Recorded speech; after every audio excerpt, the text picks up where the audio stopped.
Hello दोस्तों, कैसे हैं आप सभी लोग। मैं सुनील कुमार स्वागत करता हूं आपके अपने चैनल क्रैकर जैसे अकेडमी में। दोस्तों, अगर हम बात करें तो हम यहां पर इंडियन ज्योग्राफी की सीरीज कर रहे हैं। ठीक है। इंडियन ज्योग्राफी के अंतर्गत जो हमारा टॉपिक चल रहा है वो है दोस्तों भारत की नदियां।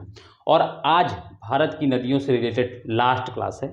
ठीक है, यानी हमने जितना भी कुछ करना था वो हम लोग कर लिए हैं। आज जो टॉपिक बचा है अभी नदियों से रिलेटेड वो है दोस्तों हिमालय एवं प्रायद्वीपीय नदियों में अंतर, यानी इनमें क्या अंतर होता है, इन चीज़ों को हमको देखना है। ये प्रॉपरली अगर देखा जाए तो मेंस का ये जो आज की क्लास है इस मेंस के लिए बहुत बेनिफिशियल है, क्योंकि अगर आप यूपीपीसीएस हैं या यूपीएससी है तो क्या होगा, इनमें इनको लिखने डिफरेंट इनमें लिखने का, यानी इनका अंतर क्या होता है ये लिखने को आता है। ठीक है, तो आपके लिए दोस्तों ये इंपॉर्टेंट क्लास है। और इस क्लास को करने से आपका एक फ़ायदा ये भी होगा कि ये जो भी आपकी थोड़ी बहुत अंडरस्टैंडिंग अभी तक आपने अगर टॉपिक नहीं देखा है, अगर ये नदियों से रिलेटेड, तो आपको एक अच्छा सा रिकैप मिल जाएगा, आप अच्छे से इसको समझ पाएंगे। क्योंकि ये जो टॉपिक है अगर आप नहीं भी पीछे पढ़ के आए हैं नदियों को तो कोई दिक्कत नहीं है, बट इस टॉपिक को जैसे ही आज की जो क्लास जैसे ही आज करेंगे आप, सॉरी टॉपिक नहीं क्लास, आज की जैसे ही आज क्लास करेंगे तो आपको नदियों से रिलेटेड बहुत कुछ समझ में आएगा। और फिर आप अगर और पीछे की जो क्लास है वो तो आपको करनी ही रहेंगी, जो भी नए हैं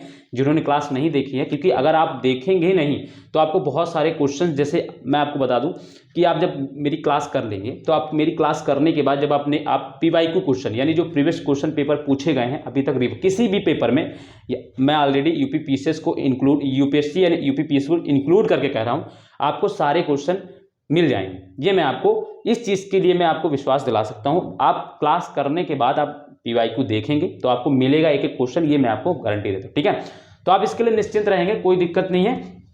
तो आज की हम क्लास दोस्तों क्या करते हैं, शुरू करते हैं। तो आप लोग आ जाइए दोस्तों। क्या है, जैसे कि मान लो बहुत सारे लोग रिकॉर्डेड अगर देखते हैं तो रिकॉर्डेड देखते समय बस इतना सा ध्यान रखना कि बस थोड़ा सा 10 से 15 मिनट तक अगर तो आप बने रहेंगे ना तो आपको फील होगा कि मैं किस तरीके से आपको पढ़ाता हूँ।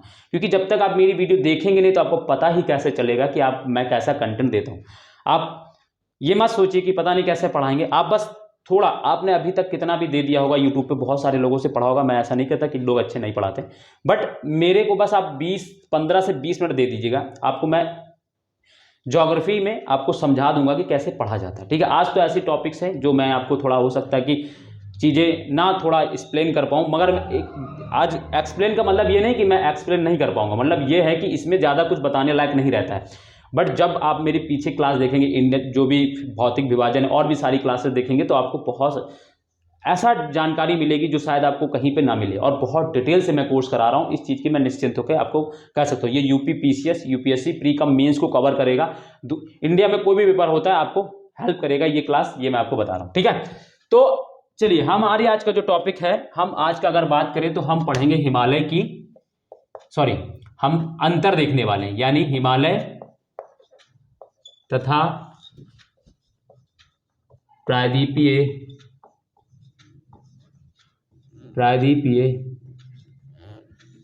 नदियों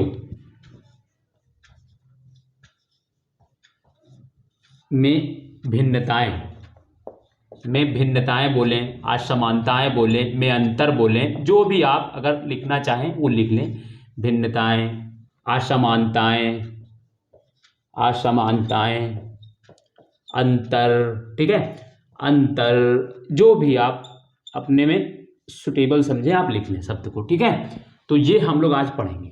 ठीक, इसको पढ़ेंगे और हम अब क्या करेंगे, हम लोग एक अलग पेज को इसमें बनाएंगे। अभी तक जो भी पुराने हैं मेरे साथ जो बने हुए मैं बता दूं, अभी तक जहां तक आपने लिखा है उसमें जगह अगर पेज में छूट गई तो वहां से नहीं लिखना है, दूसरे नए पेज में इसको बनाना है हेडिंग, क्योंकि पूरा एक पेज चाहिए होगा अलग। फिर क्या होगा, आप 2 लाइन बना के इधर खींचेंगे फिर दूसरे पेज में करना पड़ेगा, नहीं, तो एक पेज बनाइएगा, एक पेज पूरा इसको कवर करना है, करेगा। ठीक है, तो एक तरफ दोस्तों डालेंगे हिमालय की नदियां,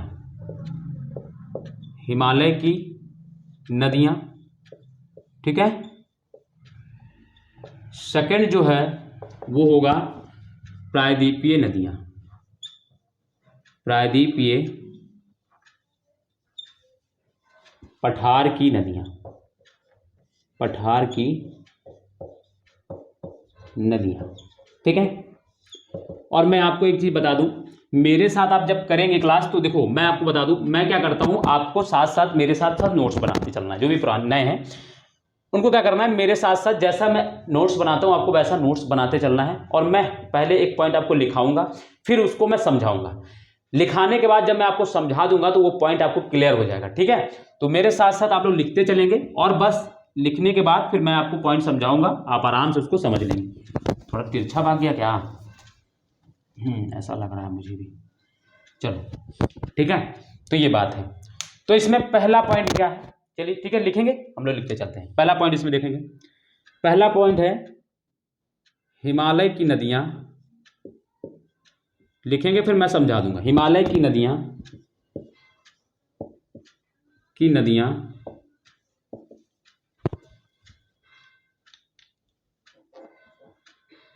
अधिक लंबी होती हैं। हिमालय की नदियां काफी लंबी हैं, काफी लंबी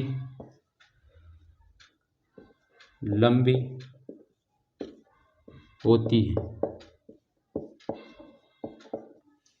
इसमें पहला पॉइंट लिखेंगे फिर समझेंगे। प्रायद्वीपीय पठार की नदियां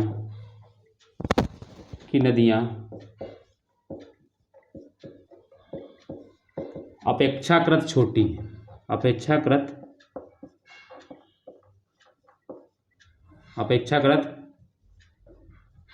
छोटी होती हैं। किनसे छोटी होती है अपेक्षाकृत? हिमालय की नदियों से। तो अगर हम बात करें, जैसे मैंने क्या लिखा है, हिमालय की नदियां काफी लंबी होती हैं और प्रायद्वीपीय पठार की नदियां काफी छोटी अपेक्षाकृत छोटी होती हैं। तो जैसे कि मैं आपको इस पॉइंट को समझाने के लिए मैं आपको प्यारा सा भारत का मैप बनाता हूं। आप बस थोड़ा सा मुझे टाइम देंगे, 1 सेकंड का, एक से 2 मिनट का मुझे टाइम देंगे, बस मैं आपको इसको समझा ले जाऊंगा। समझाने के लिए मुझे एक प्यारा सा भारत का मैप बनाना पड़ेगा, क्योंकि हमें समझना है। ये थोड़ा बड़ा हो गया, ठीक है, हमें समझना है तो हमें भारत का मैप बनाना ही पड़ेगा। जैसा कि मैं आपसे बराबर कहता हूँ कि आप लोग दोस्तों मेरे साथ जितने भी लोग बने हैं उनको मैं बता दूं, बस एक बार आप मैप बनाना सीख लें, आपको ज्योग्राफी बहुत आसान लगने लगेगी, ठीक है। तो ये दोस्तों हमारा कुछ इस तरीके से प्यारा भारत हो गया हमारा, ठीक है। थोड़ा सा टेढ़ा बना होगा, नहीं है वैसे सही है, कोई दिक्कत नहीं। तो जैसे कि अगर हम बात करें यहाँ पे, तो जैसे अगर हम बात करें हिमालय से निकलने वाली नदियाँ कौन कौन सी है, जैसे सिंधु नदी है, गंगा नदी है, ब्रह्मपुत्र नदी है और बाकी इनकी सहायक नदियाँ मैंने पढ़ाया आपको। तो हम देखते हैं कि दोस्तों सिंधु नदी क्या होती है, यहाँ से निकलती इस तरीके से और इस तरीके से होती हुई यहाँ अरब सागर में, इस तरीके से पाकिस्तान से होते हुए अरब सागर में गिर जाती है, ठीक है। इसी तरीके से अगर हम बात करें तो गंगा नदी दोस्तों यहाँ से निकलती है और ये इस तरीके से होते हुए भारत में बहते, फिर बांग्लादेश में बहते हुए फिर ये बंगाल खाड़ी में। इसी तरीके से एक और नदी है दोस्तों जिसका नाम है दोस्तों ब्रह्मपुत्र नदी, जो यहाँ से नहीं निकलती है, इसी के यहाँ से निकलती इस तरीके से यहाँ पे और इस तरीके से बहती हुई यहाँ पे आके मिल जाती और फिर ये। तो आप देख रहे हैं कि इनका जो ये देखो, अब दूसरा इधर, और मैं अभी प्रायद्वीपीय नदियाँ बना लूँ फिर आपको समझ में आ जाएगा। ये दोस्तों क्या होता है, पश्चिमी घाट होता है, ठीक है। और पश्चिमी घाट के इधर से दोस्तों, यहीं से दोस्तों महानदी निकलती है, गोदावरी निकलती है, कृष्णा इस तरीके से, कावेरी, और फिर यहाँ से नर्मदा निकलती है और यहीं से तापी निकलती है। अब इन नदियों को अब देखिए दोस्तों, अब इनमें फर्क नजर आ रहा है। देखिए सिंधु नदी दोस्तों कहाँ से निकल रही है और कितना लंबा पाथ ट्रेवल करने के बाद दोस्तों ये क्या हो रहा है, ये जाके अरब सागर में गिर रही है। इसी तरीके से भारत जो गंगा नदी, ये देखिए यहाँ से बहती हुई लगभग 1600 से किलोमीटर से भी ज़्यादा लंबाई बहती हुई और ये जाके यहाँ गिर जाती है बंगाल खाड़ी। इसी तरीके से ब्रह्मपुत्र को आप देखें, ये पूरा ट्रेवल करने के बाद बंगाल खाड़ी में गिरती है। बट इनको देखें दोस्तों, यहाँ से निकली और फट से गिर गई, लग रहा है इनको जाने की जल्दी थी, ठीक है, फटाफट इन्होंने काम खत्म किया अपना। तो देख रहे हैं ये नदियां दोस्तों क्या है, काफ़ी छोटी हैं और ये नदियां, इनका पाथ जो है काफ़ी लंबा है। इसी वजह मैंने लिखा है कि हिमालय की नदियां काफ़ी लंबी होती हैं, प्रायद्वीपीय पठार की नदियां अपेक्षाकृत छोटी होती हैं। तो पॉइंट समझ में आ गया, लिख भी लिया होगा, समझ में भी आ गया होगा, ठीक है। तो इसी तरीके से हम एक पॉइंट लिखते चलेंगे और एक पॉइंट को फिर क्या करेंगे दोस्तों, पढ़ते और उसको समझते भी चलेंगे, ठीक है। तो पहला पॉइंट हो गया हमारा। सेकंड पॉइंट दोस्तों हम देखेंगे, ठीक है। सेकंड पॉइंट देखेंगे, सेकंड पॉइंट है इन नदियों का जलग्रहण क्षेत्र, किनका, नदी हिमालय की, ठीक है। अब मैं बार बार हिमालय में नहीं लिखूंगा, इन नदियों का जलग्रहण क्षेत्र, जल ग्रहण क्षेत्र काफी बड़ा होता है, क्षेत्र काफी बड़ा होता है, काफी बड़ा होता है। ठीक है, इसका सेकंड क्या है, इन नदियों का पॉइंट लिखेंगे फिर समझिए। इन नदियों का जल ग्रहण क्षेत्र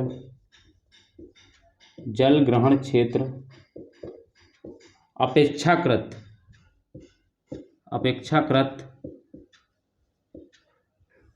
छोटा होता है, अपेक्षाकृत छोटा होता है।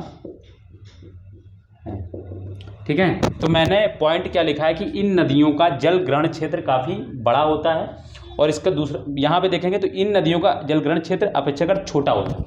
जल ग्रहण क्षेत्र का मतलब समझेंगे, जैसे कि अगर हम बात करें तो हिमालय की जो नदियां हैं उनको दोस्तों एक तो वर्षा से दोस्तों पानी की प्राप्ति तो होती ही, जल की प्राप्ति होती ही है, और इन पे पास क्या होता है, हिमालय में हम जानते हैं कि ग्लेशियर होते हैं, यानी हिमनद होते हैं। ठीक है, जो क्या होते हैं, मेल्ट होते हैं गर्मी में, हल्का हल्का, वो ठंडियों में भी हल्के हल्के वो मेल्ट होते रहते हैं।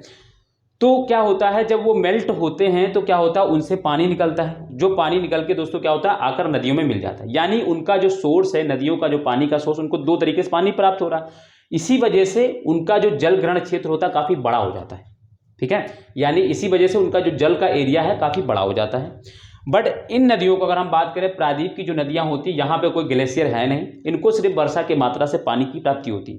और ये क्या होता है, हम देखते हैं कि जब बरसात खत्म होने के बाद दोस्तों क्या होता है, ये गर्मियों में सूख भी जाती है बहुत सारी नदियां यहाँ की, तो इसी वजह से इनका जल ग्रहण क्षेत्र जो होता है वो छोटा होता है।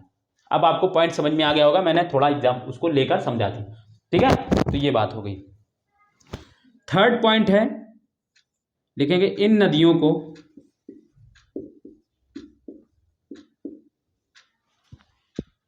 को वर्षा के अतिरिक्त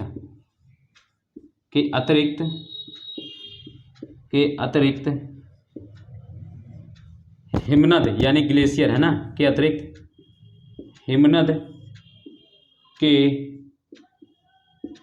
पिघलने यानी मेल्ट होने से, है ना, पिघलने से भी जल की प्राप्ति होती है, जल की प्राप्ति होती है। इसीलिए ये नदियां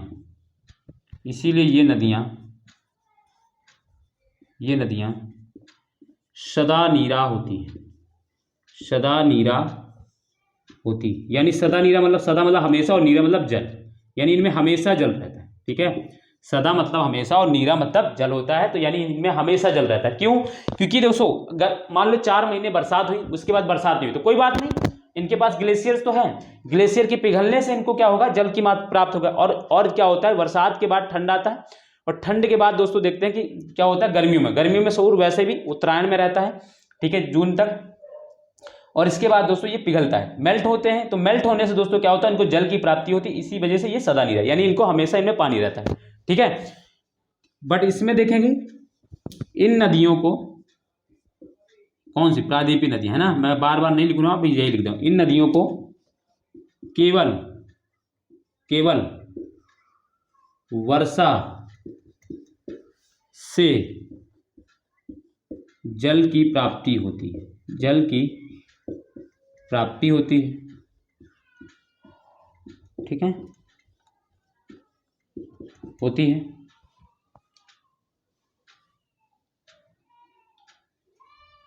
इसीलिए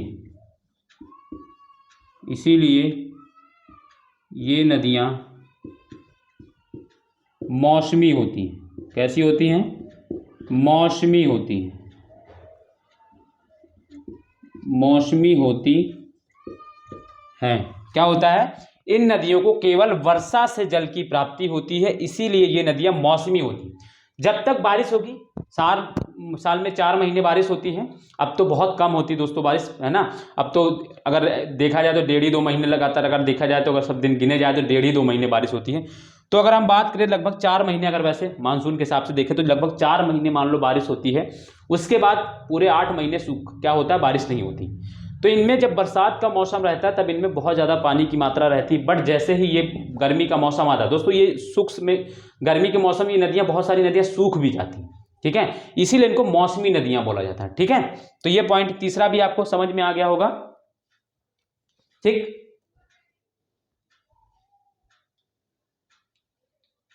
लिख लिया, मैं मिटा लूँ इसको, मैं हट गया इसीलिए यहाँ से,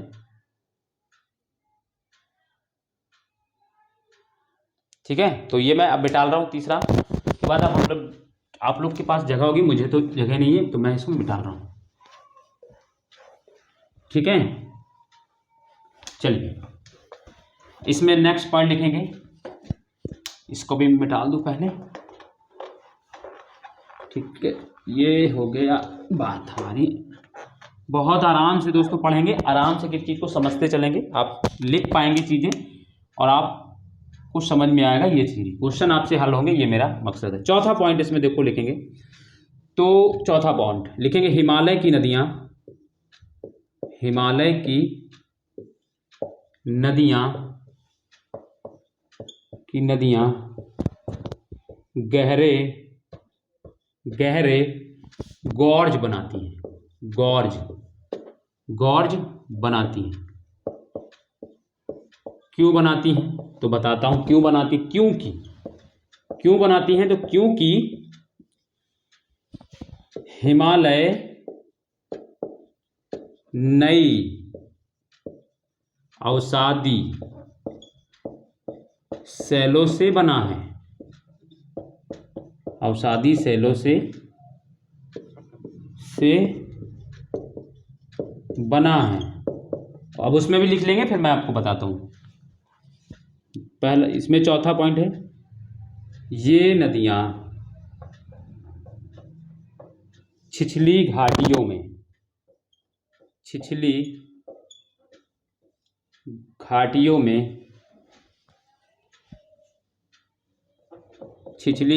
में प्रवाहित होती है,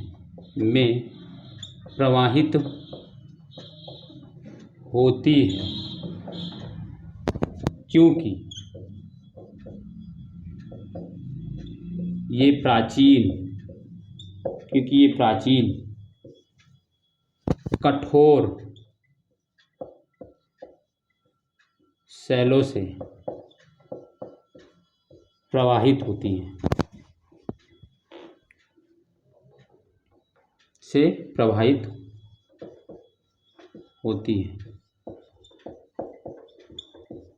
बहुत आसान है, बस थोड़ा समझना है। देखो क्या है, मैंने लिखा है, आपने लिख लिया, सब लोगों ने ना लिख लिया होगा, ठीक है।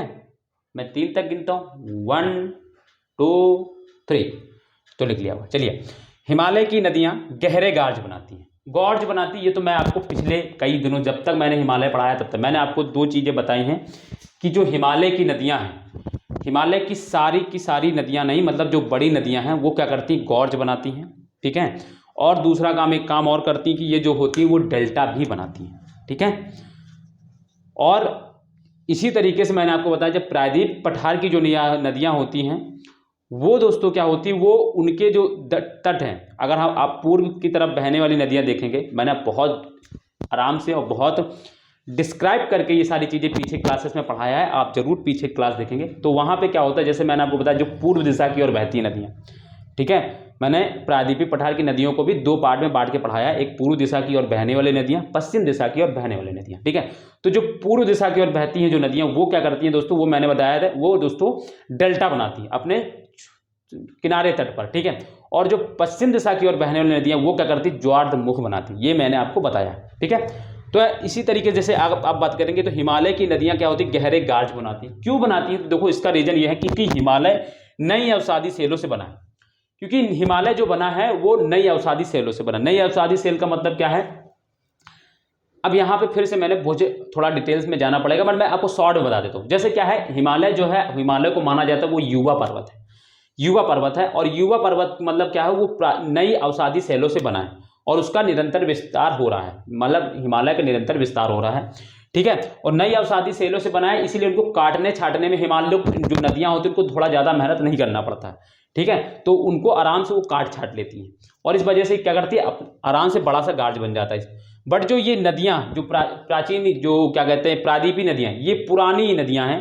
पहली चीज़ तो ये है पुरानी नदियाँ हैं। दूसरी बात यह है कि ये प्राचीन कठोर शैलों में प्रवाहित होती है, जो क्योंकि जो आप अगर हम देखेंगे तो जो प्रायद्वीपीय पठार है वहाँ पे देखेंगे बहुत ज़्यादा शैलें रहती हैं। जैसे जो हम दक्कन का पठार देते हैं वो भी कठोरी इलाका है, पठारी इलाका है ना। तो पठारी इलाका होने की वजह से ये नदियाँ इन पे बहती हैं और इस वजह से ये छोटी छोटी छिछली घाटियों में बहती हैं, ये कोई बड़ा गहरा गार्ज नहीं बनाती, ठीक है। तो ये सारी चीज़ें हैं। चौथा पॉइंट है, मतलब पांचवा पॉइंट है दोस्तों,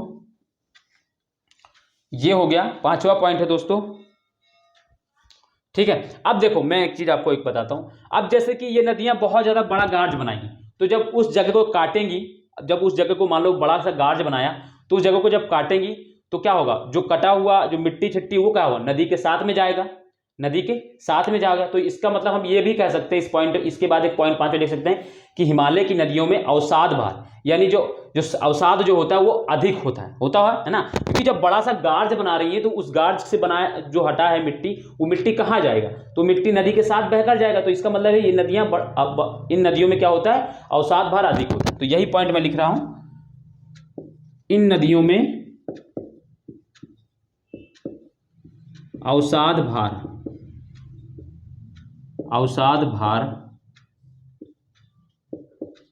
अधिक होता है, ठीक है, अधिक होता है।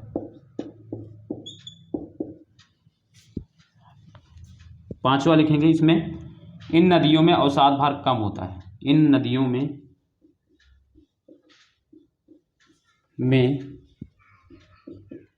अवसाद भार कम होता है। इसका एग्जाम्पल मैं आपको बता दूं, जैसे कि अगर आप हिमालय की नदियां देखेंगे तो उनके किनारे छोर पर दोस्तों बहुत बड़ा डेल्टा बनता है।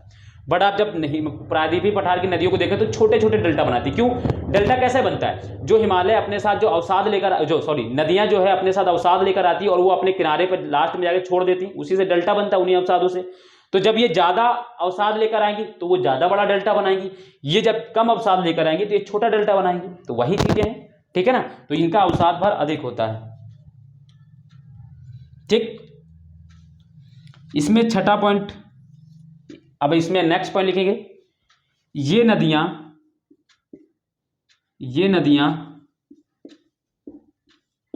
अभी भी शीर्ष अपरदन करती हैं। इसको मैं समझाऊंगा, शीर्ष अपरदन करती हैं, अपरदन करती हैं, ठीक है। ये नदियां अभी भी शीर्ष अपरदन करती हैं क्योंकि इनका आधार तल बदलता रहता है, क्योंकि आधार तल बदलता रहता है, बदलता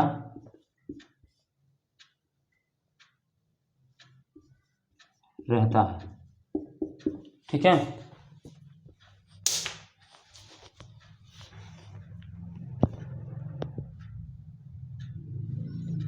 इसमें नेक्स्ट पॉइंट लिखेंगे, ये नदियां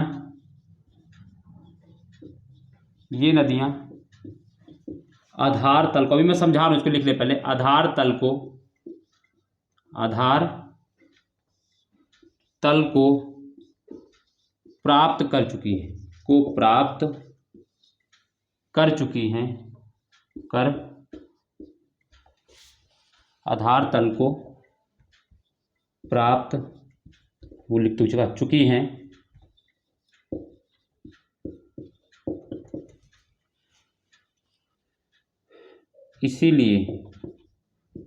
इसलिए ये शीर्ष अपरदन नहीं करती, ये शीर्ष अपरदन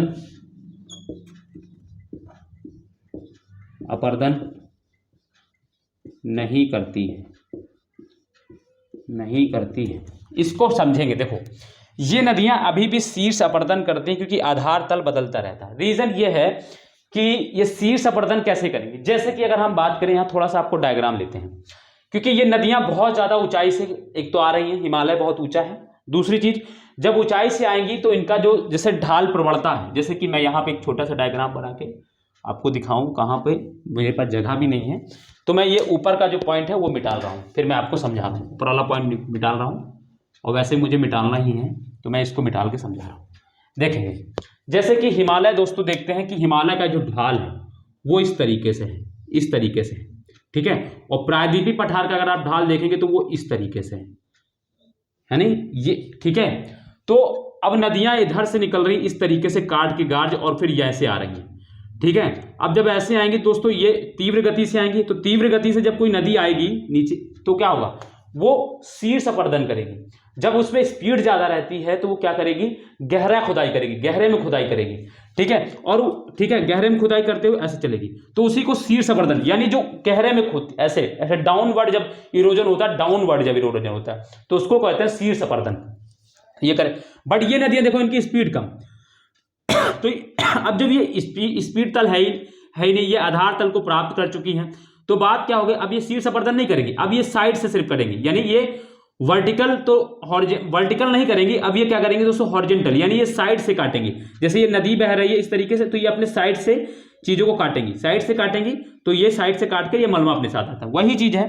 तो क्या लिखा मैंने, ये नदियां अभी भी शीर्ष अपर्दन मतलब गहराई में काटना, ठीक है, डाउनवर्ड इरोजन करना, डाउनवर्ड इरोजन, डाउनवर्ड अपर्दन करना।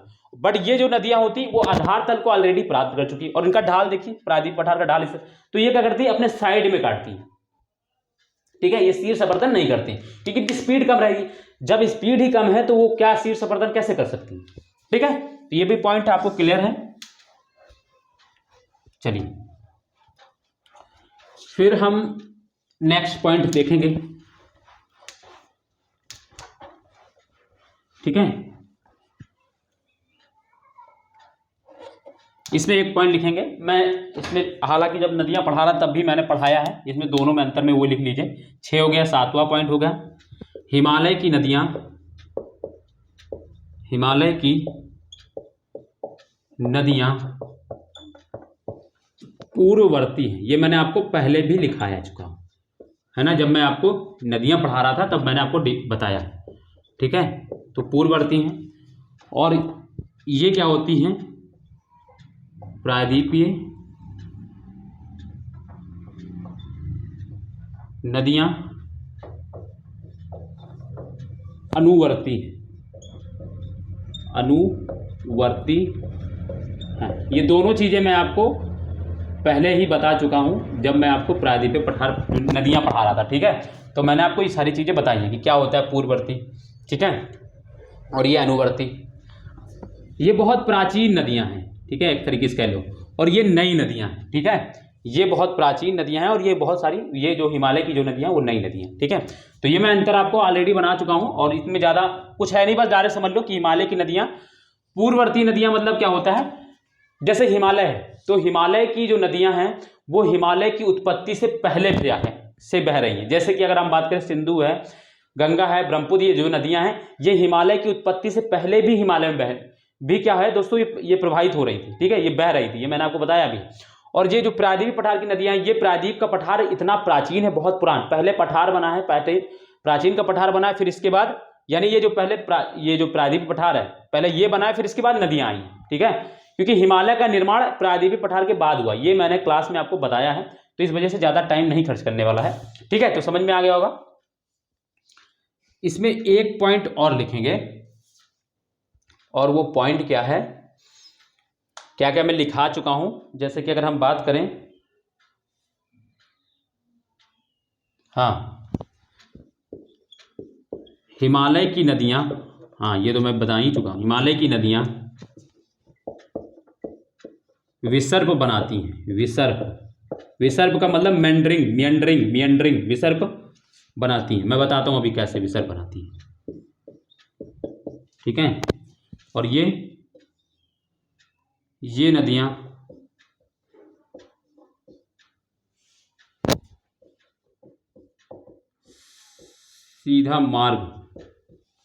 सीधे सीधा मार्ग बनाती हैं, सीधा मार्ग बनाती हैं।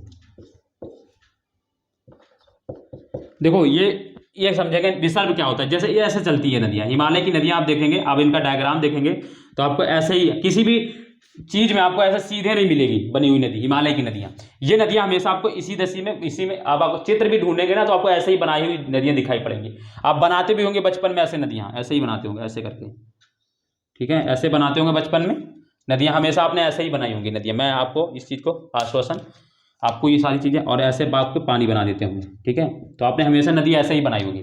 तो इसी को दोस्तों मियंडरिंग बोलते हैं। तो ये जो होती है हिमालय की नदियां क्या होती है, विसर्ग बनाती है, इसी को विसर्ग बोलते हैं, ठीक है। और ये क्या होती है, ये नदियां सीधा मार्ग बनाती हैं, ठीक हो गया। 8 हो गए दोस्तों अंतर, ठीक है। ये इतने अंतर भी अगर आपको याद रहेंगे ना दोस्तों, 8 के 8, ठीक है, तो भी आप आराम से इसमें एक आराम से क्या हो सकता है, सॉरी मैंने लिख दिया, डाल दिया, आपको एक आंसर 150 वर्ड का एक जो क्वेश्चन होता है ना, यूपी पीसीएस में हो या यूपीएससी में, जो 150 अगर कभी पूछा जाएगा इस पर तो हमेशा 150 वर्ड्स में क्वेश्चन आएगा इस पर। और 150 वर्ड का क्वेश्चन मैंने ऑलरेडी आपको तैयार करा दिया है, अब आपको कोई दिक्कत नहीं होगी, मैं आपको बता रहा हूँ ये, ठीक है। और भी अगर इसमें पॉइंट, जैसे कि अगर हम बनाएं 1-2 पॉइंट, तो अगर हम बात करें, जैसे कि हाँ एक पॉइंट और बन सकता है कि हिमालय की नदियाँ जो होती हैं, है ना, हिमालय की नदियाँ बड़ा डेल्टा बनाती हैं, हिमालय की नदियाँ बड़ा डेल्टा बनाती हैं। जैसे कि हम बात करेंगे गंगा ब्रह्मपुत्र विश्व का सबसे बड़ा डेल्टा है, ठीक है। और जो प्रायद्वीपीय पठार की जो नदियाँ होती हैं वो क्या करती हैं, प्रायद्वीपीय पठार की नदियाँ छोटे डेल्टा बनाती हैं, मैंने बताया छोटे डेल्टा बनाती हैं। नर्मदा तथा तापी नदी ज्वार्ध मुख बनाती है। लिख लें, ये पॉइंट बहुत इंपॉर्टेंट पॉइंट है, चलो लिखो, ठीक है। हिमालय की नदियां, हिमालय की नदियां बड़ा डेल्टा बनाती हैं, बड़ा डेल्टा बनाती है, ठीक है। जैसे अगर हम बात करें, जैसे बात अगर हम जैसे मत लिखो, गंगा ब्रह्मपुत्र का डेल्टा, गंगा ब्रह्मपुत्र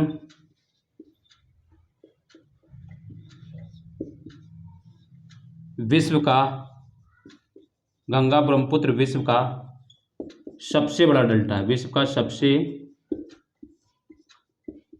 बड़ा डेल्टा है। इसमें 9 पॉइंट क्या है, ये नदियां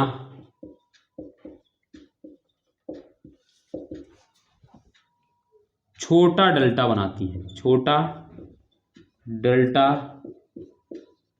बनाती हैं। नर्मदा तथा तापी नदियां, नर्मदा तथा तापी नदियां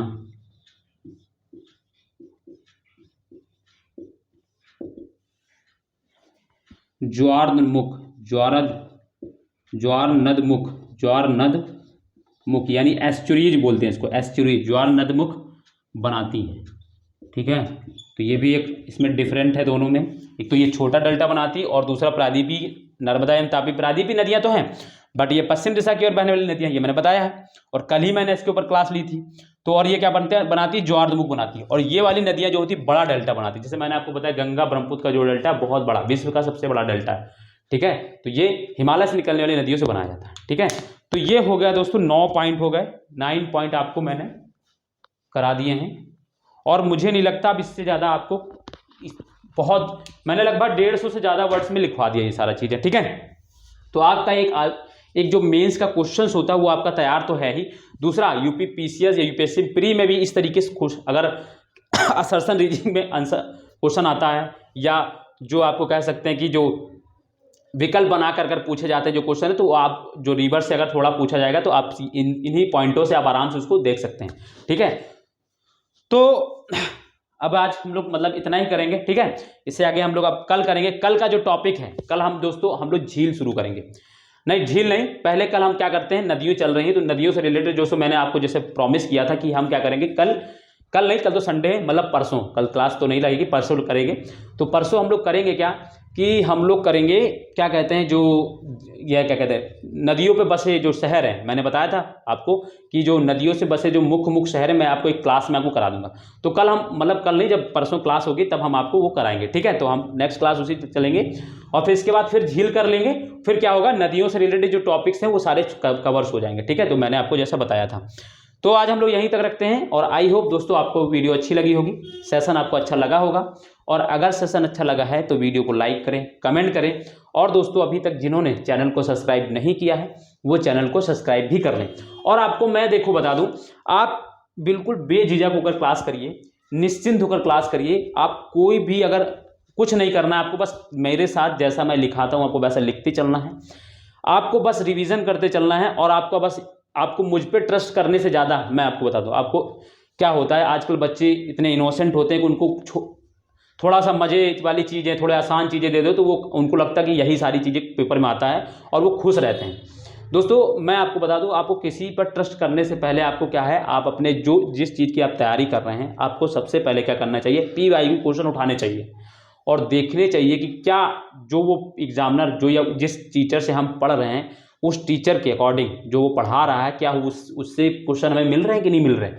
अगर क्वेश्चन दोस्तों मिल रहे हैं तो कोई दिक्कत नहीं, आप आराम से पढ़ते रहिए। नहीं मिल रहे हैं तो दोस्तों वो चाहे जितना अच्छा पढ़ा रहा हो, दोस्तों आपको चाहे जितना मजा आ रहा हो पढ़ने में, आप वहां से तुरंत से खिसक लें, क्योंकि वो आप उसके लिए तो अच्छा है, क्योंकि वो उसे कोई दिक्कत नहीं, उसे तो भाई बच्चे मिल ही रहे हैं, वो पढ़ा रहा है। बट आपके दोस्तों क्या होगा, आपके करियर में दोस्तों दिक्कत आ जाएगी, ठीक है। तो आप खुद समझदार बने, किसी की बातों में ना फंसें, आप खुद जाके PYQ क्वेश्चन देखें।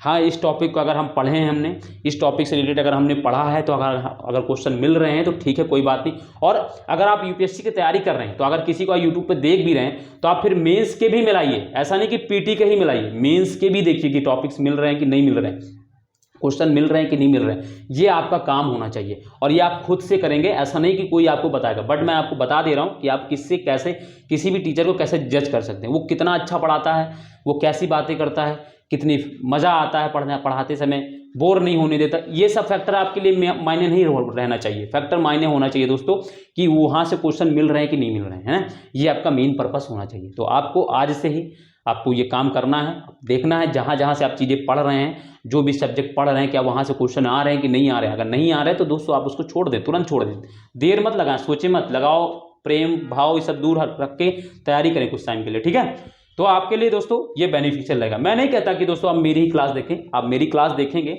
तो आपको जब अगर लगेगा कि हाँ यहाँ से कंटेंट मिल रहा है तभी तो आप मेरे से जुड़ेंगे, अदरवाइज तो बहुत सारे लोग यूट्यूब पे पढ़ा रहे हैं। ऐसा तो है नहीं कि मैं अकेला ही यूट्यूब पे पढ़ा रहा हूँ, तो कोई कंपटीशन ही नहीं है, बहुत सारे लोग यूट्यूब पे पढ़ा रहे हैं। ज्योग्राफी मैं भी पढ़ा रहा हूँ, ज्योग्राफी अदर सब्जेक्ट भी लोग पढ़ा रहे हैं, आप देख रहे होंगे, ऐसा नहीं है, ठीक है। तो आपका यही काम है होना चाहिए दोस्तों, ठीक है। तो चलिए दोस्तों फिर हम लोग आज यहीं तक रखते हैं और फिर हम लोग कल मिलेंगे। और हाँ, वीडियो को शेयर करना ना भूलें, लाइक कमेंट भी कर दें और सब्सक्राइब भी कर लें अगर जो पहली बार अगर जो चैनल पर आया है, ठीक है दोस्तों।